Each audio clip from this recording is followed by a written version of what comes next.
आज का जो हमारा वचन है या आज का जो हमारा मनन है, इसको अगर मैंने एक टाइटल दिया है तो उसको भी मैंने टाइटल दिया है freedom, way of Christian living, या हिंदी में बोल सकते हैं आज़ादी, ये मसीही जीवन जीने का हमारा तरीका है। आज़ादी, ये आज का संदेश है, आज़ादी। और मैं चाहता हूँ आज मेरे साथ में आप सब लोग जिनके भी पास में बाइबल है वो ज़रूर बाइबल को खोलें। मैं कुछ वचन पहले आपके साथ में पढ़ना चाहता हूँ, आप भी पढ़ेंगे और मैं भी पढ़ूंगा, मिलकर पढ़ना चाहते हैं। मेरे साथ में आप खोल लीजिए गलातियों की किताब, उसका 5वां अध्याय, उसका पहला वचन।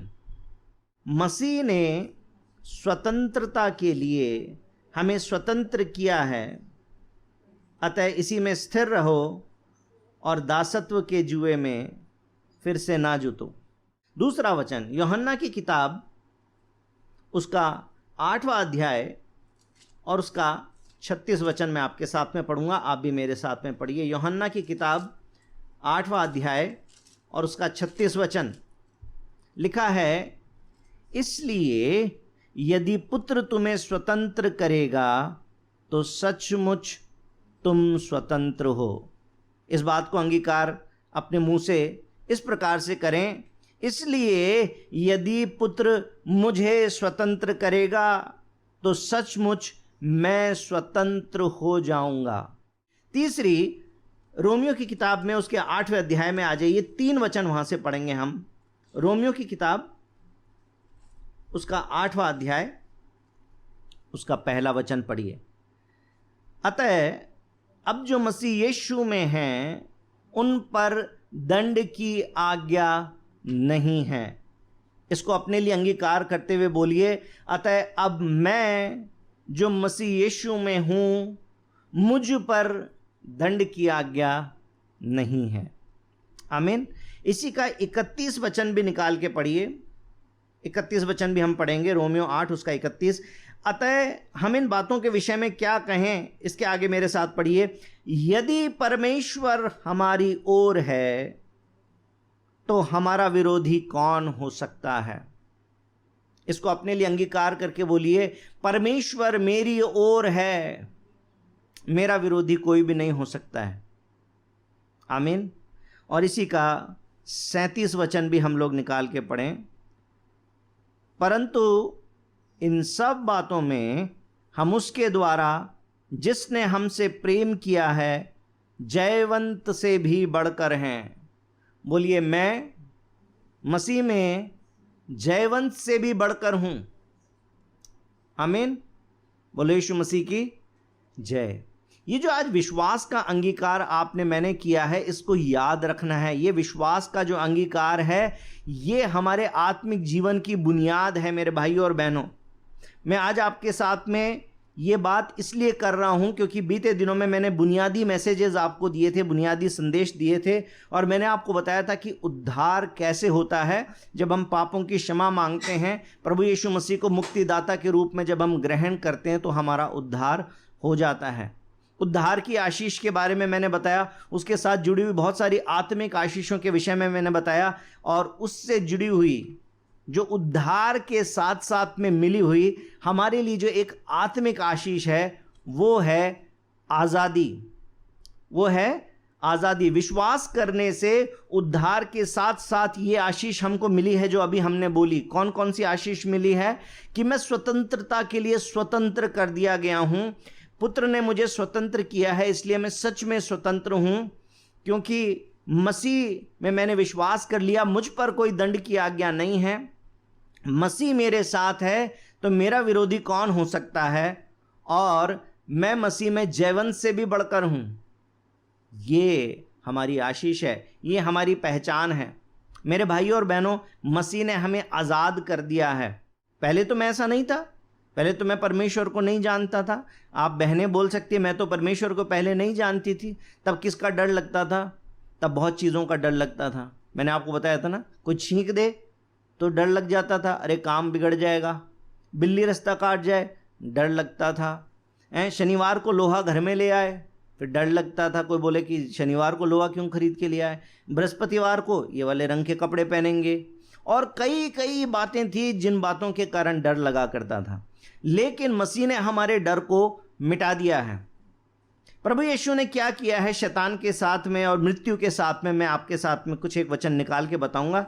आप मेरे साथ पढ़िए रोमियो की किताब, जहां पर हम अभी थे उसी के अंदर 2 अध्याय पीछे चलेंगे, 6 अध्याय में रोमियो 6 उसके 8 से 10 लिखा हुआ है, इसलिए यदि हम मसीह के साथ मर गए तो हमारा विश्वास यह है कि उसके साथ जिएंगे भी, क्योंकि ये जानते हैं कि मसीह मरे हुओं में से जी उठकर फिर मरने का नहीं, उस पर फिर मृत्यु की प्रभुता नहीं होने की।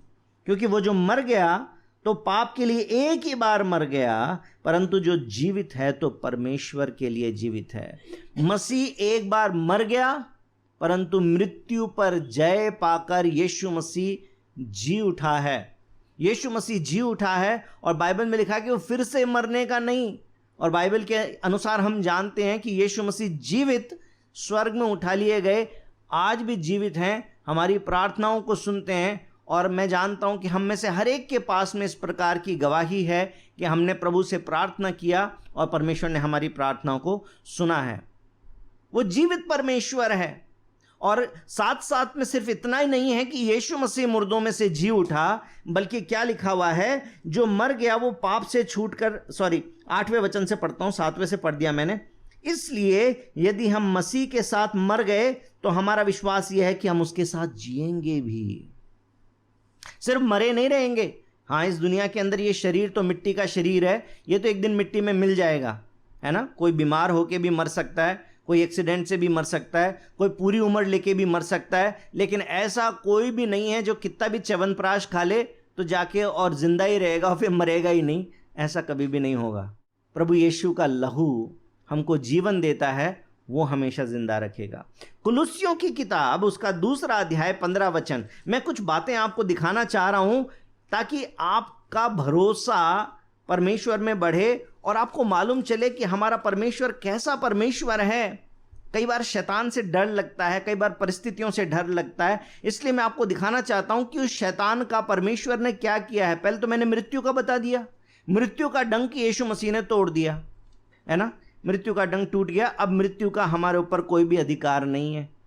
प्रभु यीशु मसीह मरा और जी उठा और हमेशा के लिए जीवित है। उसी रीति से आप और मैं मर भी जाएंगे तो भी हम हमेशा के लिए जिएंगे। लेकिन उस शैतान का क्या किया, कुलुस्सियों की किताब उसका 2 अध्याय और उसका 15 वचन मेरे साथ में पढ़िए। लिखा हुआ है, और उसने प्रधानताओं और अधिकारों को ऊपर से उतार कर उनका खुल्लम खुल्ला तमाशा बनाया और क्रूस के द्वारा उन पर जय जयकार की ध्वनि सुनाई।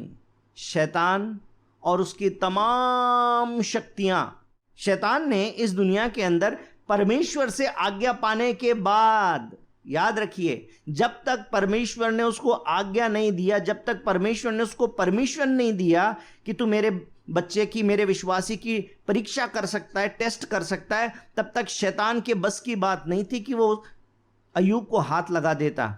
शैतान की कोई ताकत नहीं है कि वो आपको हाथ लगा सके।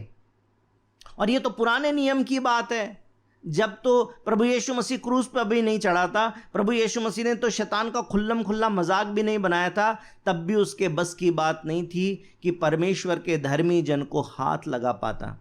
लेकिन जब परमेश्वर ने उसकी परीक्षा अलाउ करी तो किन किन चीज़ों पर हावी हो गया, उसके धन दौलत पर हावी हो गया, उसके बाल बच्चों पर हावी हो गया, और यहाँ तक कि उसके अपने शरीर पर भी हावी हो गया और उसका शरीर भी बीमारी की अवस्था में आ गया। हाँ, शैतान इनमें से कई प्रकार से परीक्षा तो कर सकता है, लेकिन इन सारी ताकतों के लिए लिखा हुआ है कि ये जो प्रधानताएं हैं, ताकतें हैं, दुष्ट आत्माएं हैं, जादू टोना है और जितने भी प्रकार की शक्तियां इस दुनिया में शैतान के द्वारा किसी के जीवन में काम कर सकती है, उनके विषय में लिखा हुआ है कि उसने प्रधानताओं और अधिकारों को ऊपर से उतार कर उनका खुल्लम खुल्ला तमाशा बनाया और क्रूस के द्वारा उन पर जय जयकार की ध्वनि सुनाई। यीशु मसीह क्रूस पर मरा जरूर, लेकिन तीसरे दिन जी उठा और आज भी जीवित है, और इसलिए हम मसीह में जयवंत से भी बढ़कर हैं। मेरे भाई और बहनों, यीशु मसीह क्या शैतान से डरता है? क्या सोचते हैं आप? कितने लोग हाथ उठा के बोल सकते हैं यीशु मसीह शैतान से डरता है? नहीं डरता है। क्या किया उसने? उसका खुल्लम खुल्ला मजाक बनाया।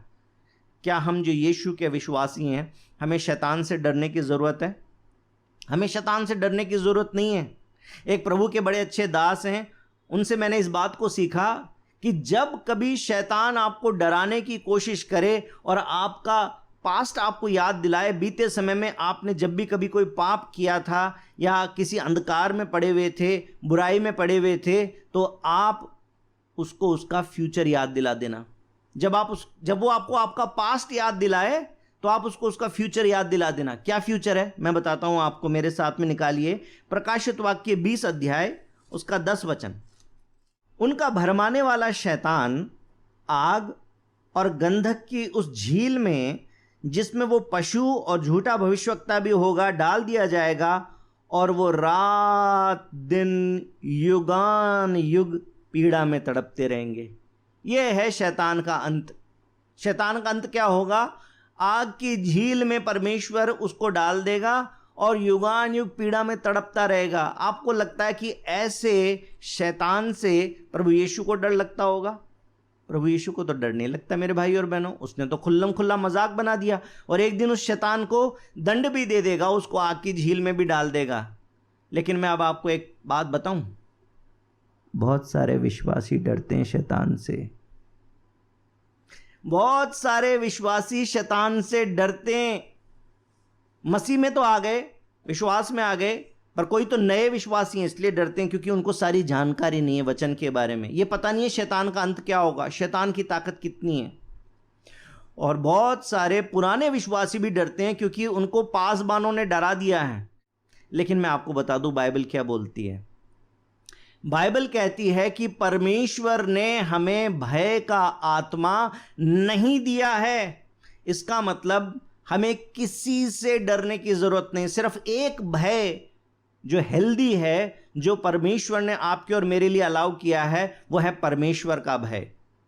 परमेश्वर के भय के अलावा कोई सा भी भय हो, वो आपके और मेरे लिए नहीं है। कैसे टेस्ट करेंगे?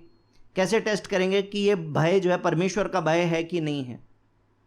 ऐसा कोई भी भय जो आपको परमेश्वर की नज़दीकी में लाता है, और जिस भय को मानने से आपके मन में बड़ी शांति मिलती है, वो भय जो आपके विश्वास को बढ़ाता है, और वो भय जो आपको पवित्र करता है, उस भय को हम परमेश्वर का भय कह सकते। लेकिन एक डर है जो हमें मन में शांति नहीं आने देता। यदि वो काम हो जाए तो हमारा दिल दुख दुख करता है, जैसे पुराने समय में करता था ना, अरे पितरों को ये नहीं चढ़ाएंगे तो पता नहीं क्या हो जाएगा, उनको ऐसे नहीं करेंगे तो ये हो जाएगा, उनको वैसे नहीं करेंगे तो वैसे हो जाएगा। अगर मान लीजिए कि किसी को आपको चढ़ाते थे और फिर किसी दिन आप नहीं चढ़ा सके तो दिल में दुख दुखी लगी रहती थी, अरे पता नहीं क्या हो जाएगा, इस बार तो मैंने चढ़ाया नहीं। ये वो डर है जो शैतान की तरफ से है, क्योंकि ये आपको पवित्र नहीं कर रहा, बल्कि ये आपको परमेश्वर से दूर कर रहा है, ये आपको नाश कर रहा है। तो मैं आपको बताना चाहता हूं कि बाइबल के अंदर इस प्रकार से लिखा हुआ है कि परमेश्वर ने हमें भय का आत्मा नहीं दिया। लेकिन बीते दिनों में मैं एक पास्टर साहब का प्रचार सुन रहा था, और मुझे बड़ा दुख हुआ इस बात को सुनकर कि उन्होंने बहुत सारी ऐसे वाक़ये और ऐसी घटनाएं बताने की कोशिश की, ऐसी गवाहियां दी जिसके आधार पर विश्वासियों को भी डर लगे, और विशेषकर जो नए विश्वासी हैं उनके अंदर तो डर ही बैठ जाए, अरे शैतान तो ये कर देगा, शैतान तो वो कर देगा। मैं उस वचन को सुन के सोचने लगा कि शैतान ज़्यादा ताकतवर है कि परमेश्वर ज़्यादा ताकतवर है।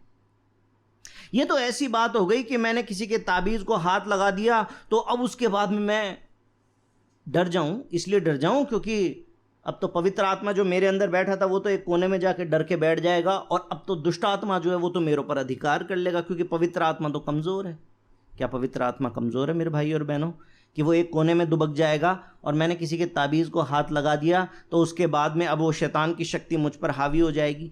कितनी बार बहुत सारे विश्वासी, बहुत सारे प्रभु के दास उस शैतान के ऊपर तो बहुत सारा विचार करते रहते हैं, लेकिन अपने परमेश्वर पे विचार नहीं करते। क्या शैतान ज्यादा ताकतवर है या परमेश्वर ज्यादा ताकतवर है? आप मुझे बताइए। इब्रानियों की किताब में लिखा हुआ है कि जितने भी स्वर्गदूत हैं ये विश्वासियों के लिए सेवा टहल करने वाली आत्माएं हैं, बस, इससे ज्यादा कुछ भी नहीं है। ये स्वर्गदूत जो बनाए गए थे स्वर्ग के अंदर, वो परमेश्वर की सेवा टहल करने के लिए बनाए गए थे, परंतु उनमें से कुछ ने बगावत की, परमेश्वर ने स्वर्ग से निकाल दिया। क्या वो परमेश्वर से ज्यादा सामर्थी हो सकते हैं? वो परमेश्वर से ज्यादा जब सामर्थी हो ही नहीं सकते तो हमारे अंदर उनका डर क्यों आए? एक बहन जी थोड़े दिन पहले आई थी, कुछ सवाल पूछ रही थी मुझसे कि भैया ऐसा हो जाता है, बाइबल पढ़ती हूँ तो ऐसा हो जाता है, फिर मेरे को डर लगता है कि कोई मेरे ऊपर आ रहा है, कोई मेरे ऊपर कर रहा है। तो मैंने उनको बोला, बहन जी एक बात बताइए कि ये जो पूरा एरिया है, ये मान लीजिए जयपुर शहर है, इस जयपुर शहर के जो कमिश्नर लगते हैं, कमिश्नर साहब, वो कमिश्नर साहब मेरे घर में रहते हैं क्योंकि वो मेरे पिताजी हैं। अब आप मुझे बताइए, किसी गली के गुंडे की इतनी ताकत है कि मेरे घर में आके कोई बदमाशी कर सके? अरे जब पूरे जयपुर शहर का पुलिस कमिश्नर मेरे घर के अंदर रहता, वो मेरा पिता है, तो किसी गली के गुंडे की कोई ताकत नहीं है कि मेरे घर में आके बदमाशी कर सके। तो जब स्वर्ग और पृथ्वी का मालिक, जब हमारा परमेश्वर है, जिसको अपने इस मंदिर में रहने के लिए बुलाया है, पहला कुरिन्थियों 3:16 के अनुसार लिखा हुआ है कि क्या तुम नहीं जानते कि तुम्हारा शरीर परमात्मा का मंदिर है? एक तो इस शरीर में वो परमेश्वर रहता है, दूसरा उसका वायदा है कि मैं संग संग रहने वाला परमेश्वर हूं, सेनाओं का यहोवा हमारे संग संग है ना, तो वो हमारे घर में हमारे साथ साथ में रहता है। तो फिर कैसे हमारा नुकसान हो जाएगा और कौन सी दुष्ट की शक्ति हमारे हाथ लगा सकती है? मुझे इस बात से बड़ा दुख हुआ। मैं आज आप मेरे जितने विश्वासी भाई बहन साथ में बैठे हुए हैं, आप सबको मैं बता दूं, शैतान का आपके जीवन में सिर्फ उतना ही अधिकार है जितना अधिकार आप उसको देते हैं। अगर आप उसको अपने पांवों के नीचे रखते हैं तो वो आपके पांवों के नीचे है। दोबारा से बोल देता हूं, यदि आप उसको अपने पांवों के नीचे रखेंगे तो वो सिर्फ आपके पांवों के नीचे रहेगा, आपके पांवों से ऊपर आकर और आपको कुछ भी वो नुकसान कर नहीं सकता है। जैसे आप चप्पल पहन के चलते हैं तो कोई भी गंदगी होती है तो आप उसके ऊपर पैर रख के निकल जाते हैं, क्योंकि पैर गंदा नहीं होता, क्योंकि आपने चप्पल पहन रखी है, वो पैर के नीचे है आपके।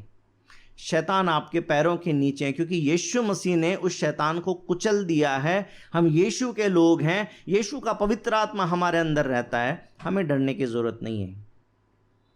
परमेश्वर का पवित्र आत्मा हमारे साथ है, सिर्फ उतनी ही ताकत उसकी है जितना अधिकार हमने दिया।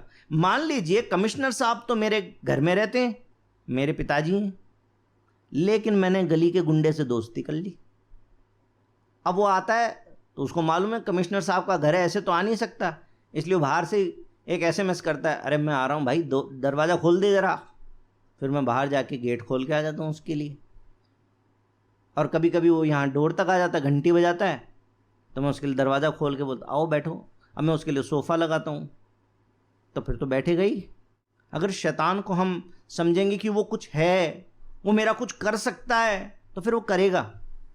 लेकिन यदि आप बोलते हैं शैतान कुछ भी नहीं है, वो मेरा कुछ बिगाड़ नहीं सकता, क्योंकि उसका मुझ पर कोई अधिकार नहीं है, क्योंकि मुझ पर यीशु का अधिकार है, मुझ पर यीशु का लहू है, तो शैतान आपका कुछ भी बिगाड़ नहीं सकता। एक तरफ हम कहते हैं कि वो सर्वशक्तिमान परमेश्वर है, क्या कहते हैं?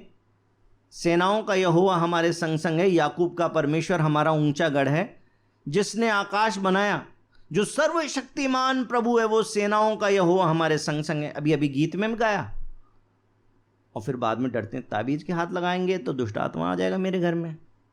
ये मूर्ति किसी के घर में, उसके घर में नहीं जाएंगे क्योंकि मूर्ति की पूजा करता है। किन किन चीजों से डरते हैं? जादू टोना, ऊपर की ताकत।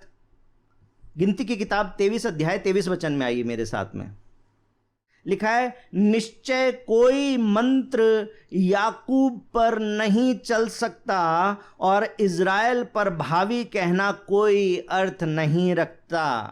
ये परमेश्वर का ऐसा काम आप पर और मुझ पर हो गया है कि न तो कोई मंत्र हमारे ऊपर चल सकता, न किसी की फूंकी हुई कोई कील हमारे अंदर कोई काम कर सकती, न किसी का कोई भेजा हुआ नारियल हमारे जीवन में काम कर सकता, न हमारा कोई कपड़े का हिस्सा ले जाएगा। कोई मंत्र आपके ऊपर काम नहीं करेगा। दुनिया की कोई ताकत आपका कुछ बिगाड़ नहीं सकती, क्योंकि यीशु का लहू, यीशु का घेरा आपके चारों तरफ में है। बोले यीशु मसीह की जय। कोई मंत्र, कोई जाप, कोई शैतान की शक्ति आपके विरोध में काम नहीं कर सकती। जादू टोना से डरने की जरूरत नहीं है।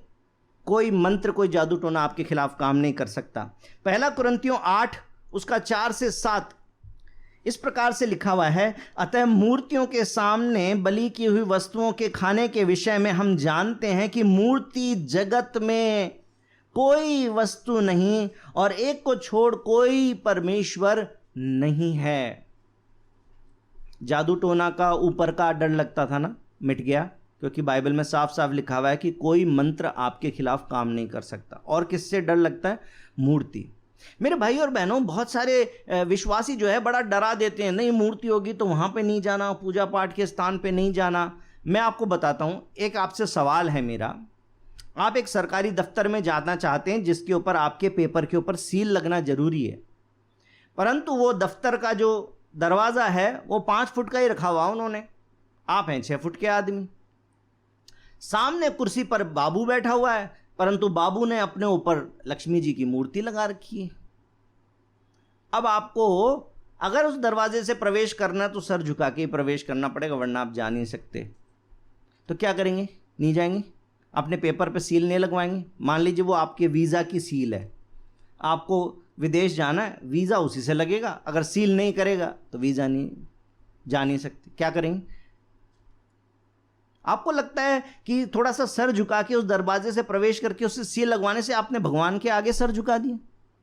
क्या ईश्वर इतना भी समझदार नहीं है कि वो आपकी भावनाओं को नहीं समझ सकता कि आपके विवेक में इस प्रकार का कोई दोष नहीं है कि आप किसी और को ईश्वर करके नहीं मान रहे? आप तो अपनी सील लगवाने गए, सामने ईश्वर की मूर्ति लगी हुई है जिसको वो व्यक्ति मानता है, तो इससे आपका क्या लेना देना? उसी प्रकार से दुनिया में जिसकी जैसी आस्था है वो उसकी पूजा कर रहा है, उससे आपको मुझको डरने की क्या जरूरत है? अगर वो पत्थर की मूर्ति है तो वो पत्थर है, अगर वो लकड़ी की मूर्ति है तो वो लकड़ी है, अगर वो सोने की मूर्ति है तो वो सोना है। क्या फर्क पड़ता है? पत्थर जब हमारे हाथ में आता है तो हम उसका घर बना लेते हैं, लकड़ी जब हमारे हाथ में आती है तो हम उसकी कलम बना लेते हैं, हम उसको आग में जला लेते हैं। जब सोना चांदी हमारे हाथ में आता है तो हम उसका गहना बना लेते हैं। क्या ये चीज़ें बुरी है? इन चीज़ों का बनाने वाला परमेश्वर है। उसने अपनी आस्था के अनुसार जो बनाया उसका उत्तरदायी वो है। आपको और मुझको डरने की क्या जरूरत है? मूर्तियों से डरते हैं। क्या लिखा हुआ है? परमेश्वर के अलावा कोई और है ही नहीं, मूर्ति जगत में कोई चीज़ है ही नहीं। यद्यपि आकाश में, पृथ्वी पर बहुत सारे ईश्वर कहलाते हैं, भगवान बहुत सारे बना रखे लोगों ने, और बहुत से ईश्वर, बहुत से प्रभु हैं। 6 वचन में लिखा है, तो भी हमारे लिए तो एक ही परमेश्वर है ना। आप और मैं तो एक ही परमेश्वर को मानते हैं। अब 7वें वचन से लिखा है, पर सबको ये ज्ञान नहीं है, परंतु कुछ तो अब तक मूर्ति को कुछ समझने के कारण मूर्ति के सामने बलि की हुई वस्तु खाते हैं, उनका विवेक निर्बल होने के कारण अशुद्ध हो जाता है। मूर्ति को जब आपने कुछ समझ लिया तब आपके विवेक में आ गया, अरे ये तो मूर्ति है, ये तो भगवान की मूर्ति। तब आपने यदि उस काम को किया तब आपका विवेक दोषी हो जाता है।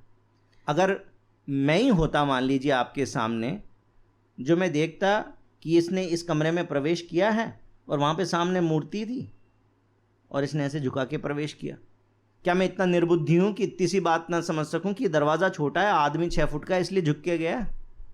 यदि मैं संसारिक व्यक्ति होके, एक सीमित बुद्धि वाला व्यक्ति होके इस बात को समझ सकता हूं, तो वो सर्वशक्तिमान, सर्वबुद्धिमान परमेश्वर के इस बात को नहीं समझता कि आपको किसी बात से लेना देना नहीं है। वो तो उस जगह पर जाना जरूरी था। तो आपके पड़ोसी ने सत्संग में बुला लिया तो वहां जाके बैठने से क्या घिस जाएगा आपका? पास्टर साहब बोल रहे थे, पड़ोसी ने बुला लिया, मत जाना वहां पर। अच्छा ठीक है, पड़ोसी से नहीं जाएंगे, चलो उससे तो रिश्ता तोड़ लेंगे। सास ससुर नहीं रख ली तब घर में सत्संग, फिर सास ससुर को भी छोड़ देंगे। और फिर पत्नी तो विश्वासी है, पति विश्वासी नहीं है, पति ने रख ली पूजा, फिर पति को भी छोड़ देंगे। परमेश्वर को आपका मन देखना आता है। परमेश्वर को इस बात से कोई लेना देना नहीं है कि आप कौन सी परिस्थितियों में कैसा निर्णय लेकर क्या करते हैं। सवाल यह है कि आप अपने आत्मिक जीवन में समझौता करते हैं क्या? क्या आप भी उस जगह पर जाके उस ईश्वर को मानने लगते हैं क्या? क्या आप उस ईश्वर को आदर करने लगते हैं क्या? यदि आपने उसको ईश्वर करके आदर दिया, तब परमेश्वर आपको दोषी ठहरा सकता है। पूजा आपको स्वयं नहीं करनी, किसी मूर्ति या किसी भी ईश्वर के सामने स्वयं से दंडवत नहीं करना, क्योंकि आप अद्वैत परमेश्वर को, सर्वशक्तिमान परमेश्वर को मानते हैं। इस कारण आप उस फंक्शन के बाकी कामों में ज्यादा काम करिए। किसी ने गोठ में बुला लिया आपको, अब भाई साहब समाज की गोठ है तो जाना पड़ेगा, नहीं तो परिवार की गोठ है तो जाना पड़ेगा। रखी कहाँ पे? बालाजी के। अभी क्या करेंगे? पिताजी नहीं रखी है, पिताजी को छोड़ देंगे। परमेश्वर आपके मन को जानता है। आप वहां पर खाना बनाने में मदद करिए ना, आप खाना परोसने में मदद करिए ना, आप दौड़ भाग करिए ना। आपको किसने रोका है? आपको तो अपने पिता की सेवा करनी है। आप अपने पिता के कारण वहां पर गए ताकि आप अपने पिता की सेवा करें। आप उस ईश्वर की सेवा करने के लिए नहीं गए। आपकी आस्था उस ईश्वर में नहीं है, मूर्ति आपके लिए कुछ नहीं है, तो फिर कुछ भी नहीं है। लेकिन यदि आप डरते हैं, जब आप डरेंगे, जब आप उसको कुछ स्थान देंगे, तो फिर वो तो अपना प्रभाव दिखाएगा आपको। लेकिन यदि आपके लिए वो कुछ भी नहीं है, तो वो कुछ भी नहीं है। परमेश्वर आपके मन को जानता है। मैं संक्षेप में करने के लिए आपको बता देता हूं, एक वचन आप नोट कर लीजिए। 1 कुरिन्थियों 9:20 पौलुस कहता है कि मैं यहूदियों के साथ में यहूदी बना और मैं व्यवस्थाहीनों के साथ में व्यवस्थाहीन बना और व्यवस्था के अधीन वालों के लिए व्यवस्था के अधीन बना, ताकि किसी तरीके से कितनों को बचा के लाऊं। यदि आप परमेश्वर से प्रेम करते हैं, आप अपने परिवार से प्रेम करते हैं, अपने परिवार को प्रेम दिखाने के लिए, आप अपने परिवार को अपने साथ जोड़कर और सुसमाचार बताने के लिए, उनको प्रभु के पास लाने के लिए यदि प्यार के 2 कदम दिखा देते हैं चल के, तो क्या परमेश्वर नाराज हो जाएगा? फिर तो पौलुस से भी नाराज हो जाना चाहिए। प्रेरितों के काम 21 अध्याय उसके 23 से 26 को पढ़ के देखिएगा। लिखा हुआ है उसने दे दिए पैसे, क्योंकि उसने पैसे इसलिए दिए हैं ताकि उन लोगों के साथ में अपना प्रेम बनाए रखे और बाद में उनको सुसमाचार सुना के परमेश्वर के पास लेके आए। मेरी बात को ध्यान से समझिएगा। नए विश्वासी हैं, आपके डर को मिटाने के लिए बोल रहा हूं, लेकिन ये कहीं पर भी नहीं बोल रहा कि आप समझौता कर लीजिएगा। नहीं, जब आपको कोई मूर्ति पूजा करने के लिए विवश करेगा तो आपको निर्णय लेना पड़ेगा, क्योंकि परमेश्वर की महिमा से और परमेश्वर की आज्ञाओं से इनसे समझौता नहीं करना है। यदि परमेश्वर ने कहा है कि मैं जलन रखने वाला परमेश्वर हूं, मैं ही परमेश्वर हूं, मुझे छोड़ के दूसरी कोई मूर्ति मत बनाना, किसी और को ईश्वर करके ना मानना, तो मेरे भाइयों ना मानना। फिर उसके लिए पिटाई खानी पड़े या नुकसान उठाना पड़े या जान भी देनी पड़े, तब समझौता नहीं कर सकते। क्योंकि जहां परमेश्वर की आज्ञा है, जहां परमेश्वर की महिमा है, उससे समझौता नहीं करना। लेकिन उसके अलावा जहां पर प्रेम हमारा आधार है, डरने की जरूरत नहीं है। हमारे विवेक में दोष नहीं आना चाहिए। मूर्ति पूजा कुछ नहीं कर सकती, जादू टोना कुछ नहीं कर सकता, कोई मंत्र जाप कुछ नहीं कर सकता, कोई दुष्ट आत्मा कुछ नहीं कर सकती। बहुत सारे विश्वासी दुष्ट आत्माओं से डरते हैं। यीशु मसीह ने दुष्ट आत्माएं निकाल दी, यीशु के चेलों ने दुष्ट आत्माएं निकाल दी। आप और मैं भी यीशु के नाम से दुष्ट आत्माएं निकालते हैं। हमें दुष्ट आत्माओं से डरने की जरूरत नहीं है। प्रभु यीशु मसीह ने दुष्ट आत्मा निकाली, क्या आप और मैं निकालेंगे या नहीं? यूहन्ना 14:12 में लिखा है, मैं तुमसे सच सच कहता हूं कि जो मुझ पर विश्वास करता है, ये काम जो मैं करता हूं वो भी करेगा, परंतु इससे भी बड़े बड़े काम करेगा, क्योंकि मैं तो पिता के पास जा रहा हूं। मैं तो जा रहा हूं, लेकिन दुनिया में किसको छोड़ दिया? आपको, मुझको परमेश्वर ने इस दुनिया में छोड़ा है कि जो काम यीशु मसीह कर रहे थे वो भी करें और उससे बड़े बड़े काम भी करें। क्या यीशु शैतान से डरता था? क्या यीशु दुष्ट आत्माओं से डरता था? मूर्ति पूजा से डरने की जरूरत नहीं है। मंत्र जाप जादू टोना, ऊपर की हवा, किसी से डरने की ज़रूरत नहीं है। दुष्ट आत्माओं से, पितरों से, इससे उससे डरने की ज़रूरत नहीं है। और आखिरी बात, वचन को क्लोज कर देता हूँ, त्योहारों से। किसी बहन ने लिख दिया, त्योहार भी सोच लेना, त्योहार में राखी बांध दी तो बंधन है, बंधन में बंध जाओगे। अरे मसीह ने तो बोल दिया कि मैंने तुम्हें आज़ाद कर दिया, तुम कह रहे हो बंधन में बंध जाओगे। प्रेम का बंधन है। मसीह ने हमें स्वतंत्र कर दिया है, हमें रीति रिवाज से स्वतंत्र कर दिया है, हमें डर से स्वतंत्र कर दिया है। और परमेश्वर ने कहा कि यदि तुम आपस में प्रेम करोगे तो मेरे चेले कहलाओगे। किस किस से प्रेम करना? अपने भाई से, अपनी बहन से, अपने विश्वासी परिवार से प्रेम करना, अपने पड़ोसी से प्रेम करना जो आपके घर में कचरा फेंक देता है, यीशु मसीह का नाम लेने के कारण आपको सताता है, उससे भी प्रेम करना, और अपने दुश्मन से भी प्रेम करना। ये वो परमेश्वर है जो कहता है कि परमेश्वर प्रेम है। उसने कहा कि यदि तुम प्रेम करोगे तो तुम मेरे चेले बनोगे। प्रेम का बंधन है। प्रेम से डरने की जरूरत है क्या? क्या ये डर हमें परमेश्वर के नजदीक लाएगा? ये डर हमें परमेश्वर के नजदीक नहीं लाएगा। यदि परिवार विश्वासी नहीं है तो आप अगर अलग हो गए, मान लो 4 बहनें, 3 तो बांधने आ गई और चौथी आप हैं, आप नहीं गए, तो अगली बार से आप अपने भाई को सुसमाचार बता सकते हैं, अपने घर में प्रेम से उसको बुला सकते हैं। आपने घर में सत्संग रखा तो आप उसको बोल सकते हैं हमारे घर में आना। बोले तुम आए थे। हाँ, राखी पे जाएंगे तो किसी की पूजा करने की ज़रूरत नहीं है। दिवाली का मौका आएगा तो रोशनी में बैठने में कोई दिक्कत नहीं, क्योंकि आप तो खुद ज्योति की संतान हैं। आपको अंधकार में बैठने की क्या ज़रूरत है? जब संसार ज्योति करके बैठा तो आप अंधेरे में क्यों बैठेंगे? लेकिन लक्ष्मी की पूजा नहीं करेंगे, परमेश्वर से प्रेम करेंगे, परमेश्वर से विश्वास करेंगे। मेरी बात को समझ लीजिए, नो कॉम्प्रोमाइज़। समझौता तो नहीं करना, परमेश्वर की महिमा से समझौता नहीं करना, परमेश्वर की आज्ञाओं से समझौता नहीं करना। दूसरा, विवेक दोषी हो जाए ऐसा काम नहीं करना। और तीसरी बात, किसी भी चीज़ से जिससे आपका विश्वास नहीं बढ़ता उससे डरने की ज़रूरत नहीं। परमेश्वर ने हमें आज़ाद कर दिया हर प्रकार के डर से, अंधविश्वास से। दोबारा से नए अंधविश्वास में मत बंधिए, क्योंकि परमेश्वर देखता, अरे ये तो पुराने नियम के लोग थे जो परमेश्वर से डरते थे। आप और हम तो नए नियम के लोग हैं जिन्होंने परमेश्वर के प्रेम को देख लिया है। हाँ, वो पवित्र परमेश्वर तो है, वो न्याय तो करेगा, लेकिन उसने पहले तो हमसे प्रेम करके दिखाया। वो प्रेम करने वाला परमेश्वर है। हमें प्रेम में आगे बढ़ना है, हमें स्वतंत्रता में चलना, हमें उस आज़ादी में चलना है जो परमेश्वर ने हमें दी है। हमें किसी बात से डरने की ज़रूरत नहीं है। परमेश्वर ने भय का आत्मा नहीं दिया, बल्कि संयम का आत्मा दिया है, दृढ़ता का आत्मा दिया है। परमेश्वर में स्थिर रहें। आमीन। बोले यीशु मसीह की जय। प्रभु आप सबको बहुत आशीष दे।